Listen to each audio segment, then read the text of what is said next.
Okay, in Just Enough Physics Chapter 5, we are looking at forces of constraint. Let's just jump right into it. I'm going to show you the problem that we're going to solve. We're going to solve a problem, and this is probably one that you're going to see in your traditional courses, even though you know I like to do non-traditional stuff too. Okay, so here is the problem. Okay, we're actually two parts. Suppose I have an incline with a block, and I tilt it to some angle. How steep can I tilt that before it slides? So let's just give some values here. I'm making stuff up as I go. So let's say the mass is 150 grams, so 0.15 kilograms. Let's say it's like wood on wood. So I'm just getting a coefficient of static friction of, I'm going to go with, I'm feeling 0.3. Okay, so how steep can I tilt this before it falls, before it slides? Okay, so I don't actually know that angle theta. That's what I'm trying to solve for.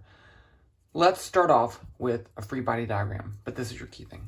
Okay, so what forces are acting on this block at the moment, we're at that moment right when it starts to slide. It's tilted up and it's just about to start to slide, so at the maximum frictional force. Well, of course we have the gravitational force, and that's straight down. Okay, what else do we have? Well, now what's touching the block? Well, the plane's touching the block. And if you have a surface touching a block, you can actually have two forces. A force perpendicular to the surface, which would be this way, and we call that the normal force. And then a force parallel to the surface, and that's the frictional force. In this case, the friction force wants to prevent the block from sliding relative to this. So it's going to push, the friction force is going to push up the plane.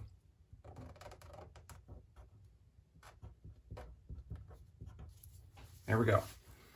So that's it. Now, I also know it's right at the point where it starts to slip, so the net force is equal to the zero vector. And remember, we have these two ideas. You can either know something about the motion and find things about the force. So in this case, I know it's at an acceleration of 0, or I could know about the force and calculate the acceleration. So we're in this stage where we know the acceleration. Okay, how do we deal with these forces? Well, I could write this, F net x equals, and F net y equals. But I don't have an x and y coordinate here. You can actually do this problem two ways. I thought I had another marker. Color, let's see this. Let's see if I do this red. I can do this. I can call that my x direction, and that my y.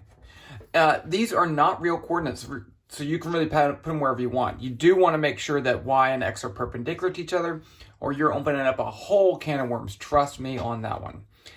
So in this case, it's nice because I have two of the forces don't have components in the other direction, so that makes it a little bit easier. And then I only have to deal with gravity in a x and y direction, which seems weird, but that's okay. So I want to find this angle theta. That's a bad drawing. So let's just look right here. Okay, so that's a right angle. So that's theta sub c.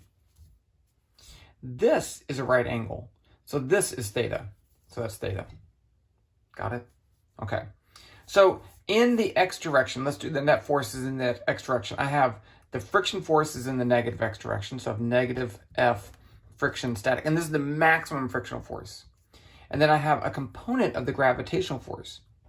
So I have that right triangle, and the gravitational force is mg.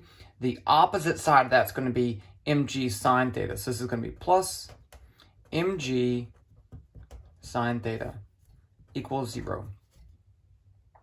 Now, in the y direction, I also have two forces. I have the normal forces all the way in the y direction, and then I have the adjacent side of the triangle for the component of gravity, and that's going to be minus mg cosine theta. And remember, I'm trying to solve for theta. So the first thing I need to do is get rid of this frictional force. I can use this friction force static equals the coefficient of static friction times the normal force. That's our model. And the equal because it's max. Okay, so it's not always equal to. So I can put this in up here. So this equation becomes mu s in negative plus mg sine theta equals 0.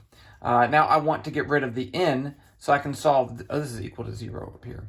So I can solve this for n, and I get n equals mg cosine theta. So I just add mg cosine theta to both sides. Now I can substitute this in right there.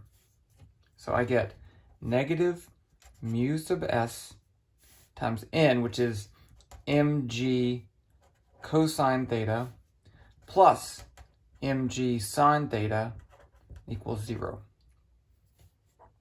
I can add this to both sides, and I get mg cosine theta equals mu sub s mg sine theta. The mg's cancel. And I can, is that right?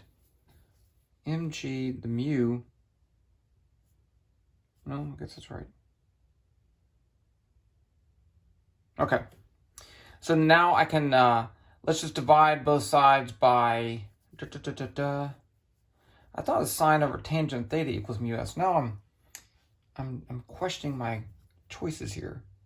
Mg sine theta, mg cosine theta, mu sub s in mg cosine theta, right? Well, oh yeah, what the heck? Oh, okay, that was my fault. I'm glad I caught it though. Now I'm going to divide both sides by cosine theta.